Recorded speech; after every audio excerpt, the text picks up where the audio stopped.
Sayreville opens the season 2-0 with a big win over Piscataway. Linden remains undefeated with a shutout win over Scotch Plains. Weequahic and Westside meet for the first time in 21 years. DePaul and Seton Hall Prep meet in a contest that became an instant classic. All that and more on this week's New Jersey High School Sports Beat.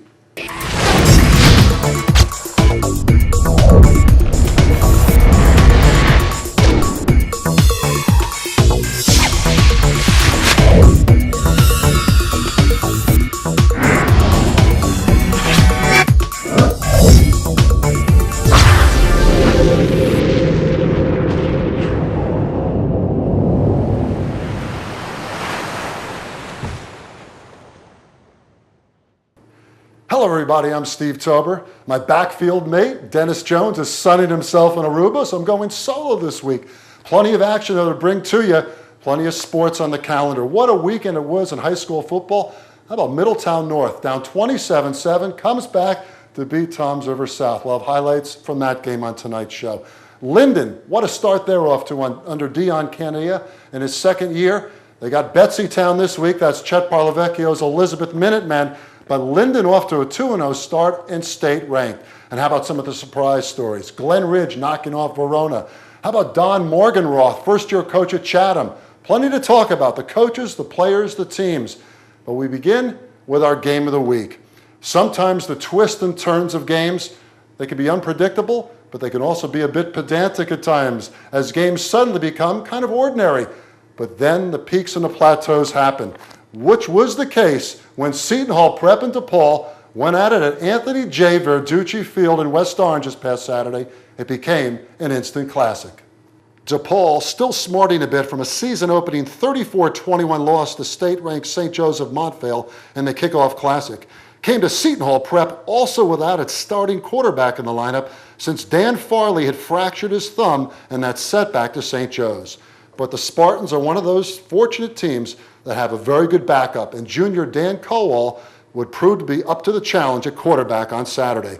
DePaul mounted an impressive 14-play, 58-yard first-quarter drive that ate up 7 minutes and culminated with a 1-yard touchdown run by fullback John Wozni, and the Spartans moved out in front 7-0 with 3:21 left in the opening stanza.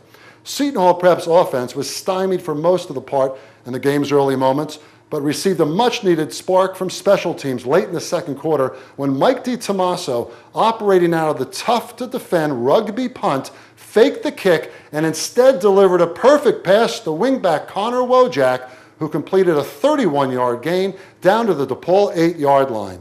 From there, Pirates sophomore quarterback Sean McGuire delivered a 10-yard touchdown pass to DiTommaso to tie the game 7-7 with just 35 seconds left in the first half. On the play, DiTommaso extended the ball just over the right pylon at the goal line for the score. However, any momentum the Pirates had gained at the end of the first half disappeared immediately in the third quarter as Boston College-bound wide receiver Shaquem Phillips, on a beautifully conceived slant pattern, took a pinpoint pass from Kowal and then ran the rest of the way to complete a 37-yard scoring pass play with 8:11 left in the third to make it 14-7 Spartans. 2 DePaul drives later, a 45-yard Kowal to Dan Fosell pass brought the ball down to the SHP 6, setting the stage for Wozny's 2-yard TD plunge with 11:07 remaining in the fourth. The Spartans had a comfortable 21-7 advantage, a lead that certainly looked safe, especially with the way the Pirates' offense had been sputtering much of the afternoon. But the Pirates' specials came through again. Kevin Iajima answered with a 91-yard kick return, and after the Pirates' defense stopped DePaul at the 37, forcing a punt, the home team answered with its best drive of the day, a 12-play, 80-yard march that was capped by Kevin Menongai's 13-yard TD run to tie matters 21-21 with 3:17 left in the fourth.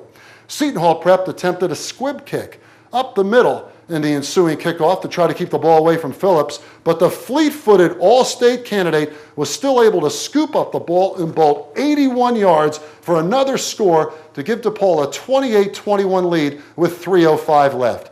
Phillips' brilliant kick return for a TD on one of the few special teams breakdowns by Seton Hall Prep was followed by a 68-yard kickoff return by the Pirates' DeTomaso, and another one of his clutch plays that gave Seton Hall Prep a 1st and 10 at the DePaul 14.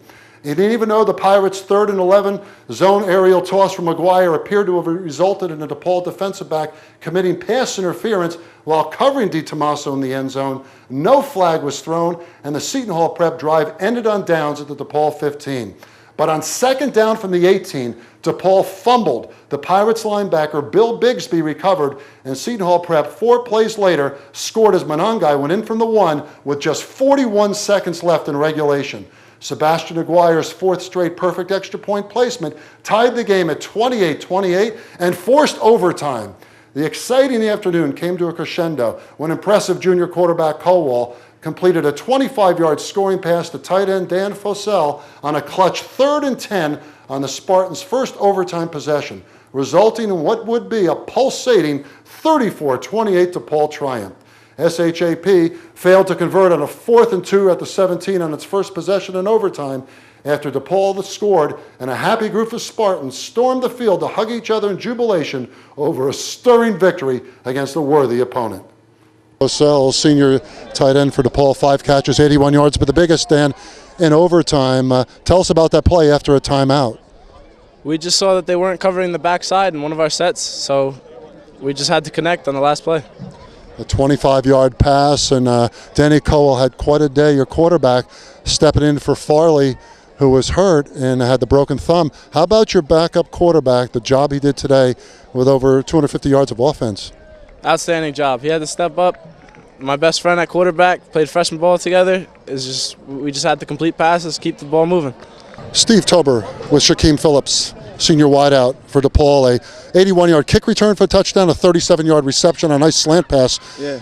When you had the touches, you made an impact on the game, and that's what it's all about, isn't it, Shaquem? Oh yeah, big players make big plays. That's what we stress on the team. So my coach expected me to make plays, so that's what I did.